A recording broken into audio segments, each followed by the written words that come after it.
پہنچتی رہیں۔ ناظرین گرامی، ہم نے بچپن میں پڑھا تھا کہ مقدونیہ کا الیگزینڈر 20 سال کی عمر میں بادشاہ بنا، 23 سال کی عمر میں مقدونیہ سے نکلا۔ اس نے سب سے پہلے پورا یونان فتح کیا، اس کے بعد وہ ترکی میں داخل ہوا اور پھر ایران کے دارا شکوہ کو شکست دی۔ پھر وہ شام پہنچا، پھر اس نے یروشلم اور بابل کا رخ کیا، پھر وہ مصر پہنچا، پھر وہ ہندوستان آیا۔ ہندوستان میں اس نے پورس سے جنگ لڑی، اپنے عزیز از جان گھوڑے کی یاد میں حالیہ شہر آباد کیا، مکران سے ہوتا ہوا واپسی کا سفر شروع کیا، راستے میں ٹائیفائڈ میں مبتلا ہوا اور 323 قبل مسیح میں 33 سال کی عمر میں بخت نصر کے محل میں انتقال کر گیا۔ دنیا کو آج تک بتایا گیا کہ وہ انسانی تاریخ کا عظیم جرنیل، فاتح اور بادشاہ تھا، اور تاریخ نے اس کے کارناموں کی وجہ سے اسے الیگزینڈر دی گریٹ کا نام دے دیا، اور ہم نے اسے سکندر یعنی بادشاہوں کا بادشاہ بنا دیا۔ لیکن آج میں 21ویں صدی کے 19ویں سال میں پوری دنیا کے مورخین کے سامنے یہ سوال رکھنا چاہتا ہوں کہ کیا حضرت عمر فاروق رضی اللہ تعالی عنہ کے ہوتے ہوئے الیگزینڈر کو سکندر اعظم کہلانے کا حق حاصل ہے؟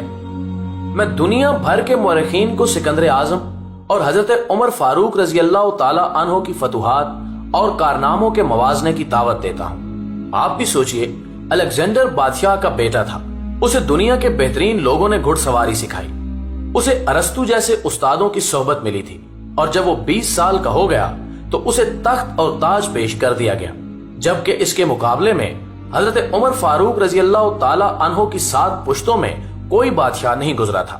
آپ رضی اللہ تعالی عنہ بھیڑ بکریاں اور اونٹ چراتے چراتے بڑے ہوئے تھے، اور آپ نے تلوار بازی اور تیر اندازی بھی کسی اکیڈمی سے نہیں سیکھی تھی۔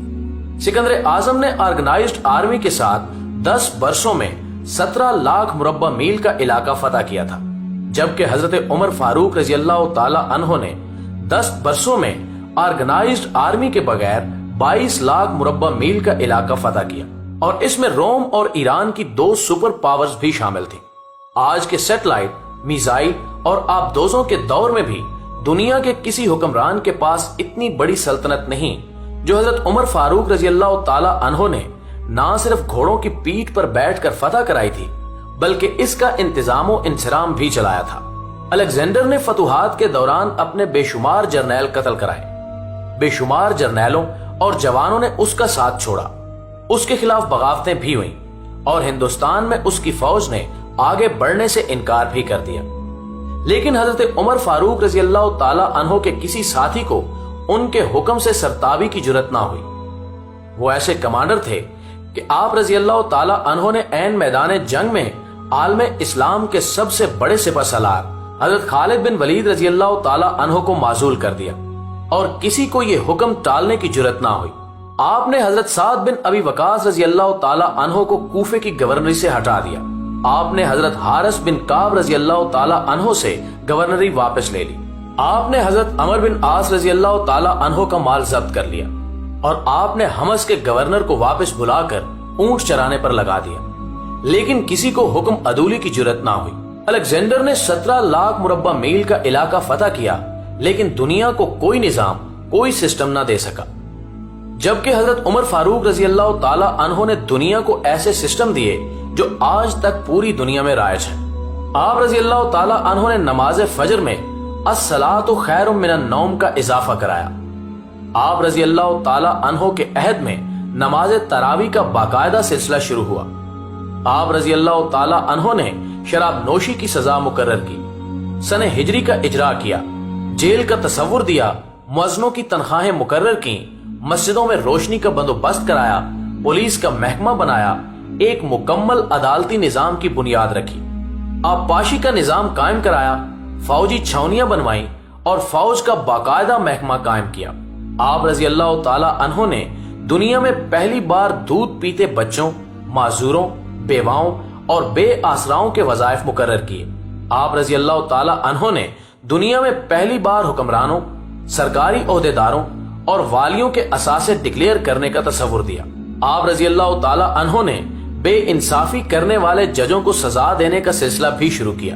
آپ رضی اللہ تعالی عنہ نے دنیا میں پہلی بار حکمران کلاس کی اکاؤنٹیبلٹی شروع کی۔ آپ رضی اللہ تعالی عنہ راتوں کو تجارتی قافلوں کی چوکیداری کرتے تھے۔ آپ رضی اللہ تعالی عنہ فرمایا کرتے تھے کہ جو حکمران عدل کرتے ہیں وہ راتوں کو بے خوف سوتے ہیں۔ آپ رضی اللہ تعالی عنہ کا فرمان تھا کہ قوم کا سردار قوم کا سچا خادم ہوتا ہے۔ آپ رضی اللہ تعالی عنہ کی مہر پر لکھا تھا، عمر نصیحت کے لیے موت ہی کافی ہے۔ آپ رضی اللہ تعالی عنہ کے دسترخوان پر کبھی 2 سالن نہیں رکھے گئے۔ آپ رضی اللہ تعالی عنہ زمین پر سر کے نیچے اینٹ رکھ کر سو جاتے تھے۔ آپ رضی اللہ تعالی عنہ سفر کے دوران جہاں نیند آ جاتی، آپ کسی درخت پر چادر تان کر سایہ کرتے تھے اور سو جاتے تھے، اور رات کو ننگی زمین پر دراز ہو جاتے تھے۔ آپ رضی اللہ تعالی عنہ کے کرتے پر 14 پیوند تھے، اور ان پیوندوں میں ایک سرخ چمڑے کا پیوند بھی تھا۔ آپ رضی اللہ تعالی عنہ موٹا کھردرا کپڑا پہنتے تھے۔ آپ کو نرم اور باریک کپڑے سے نفرت تھی۔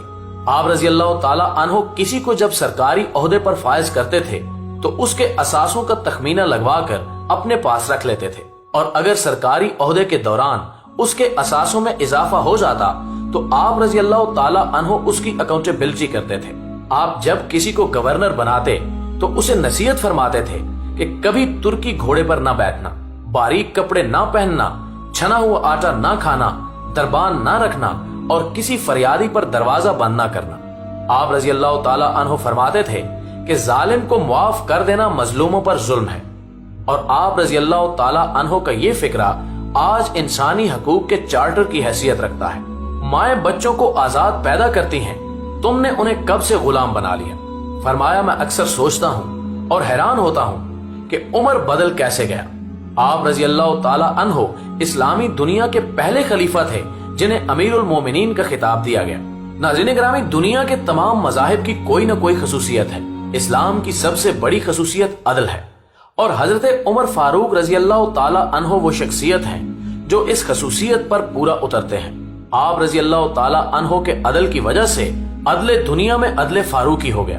آپ شہادت کے وقت مقروض تھے، چنانچہ آپ رضی اللہ تعالی عنہ کی وصیت کے مطابق آپ کا واحد مکان بیچ کر آپ کا قرض ادا کر دیا گیا، اور آپ رضی اللہ تعالی عنہ دنیا کے واحد حکمران تھے جو فرمایا کرتے تھے کہ میرے دور میں اگر فرات کے کنارے کوئی کتا بھی بھوک سے مر گیا تو اس کی سزا عمر کو بھگتنا ہوگی۔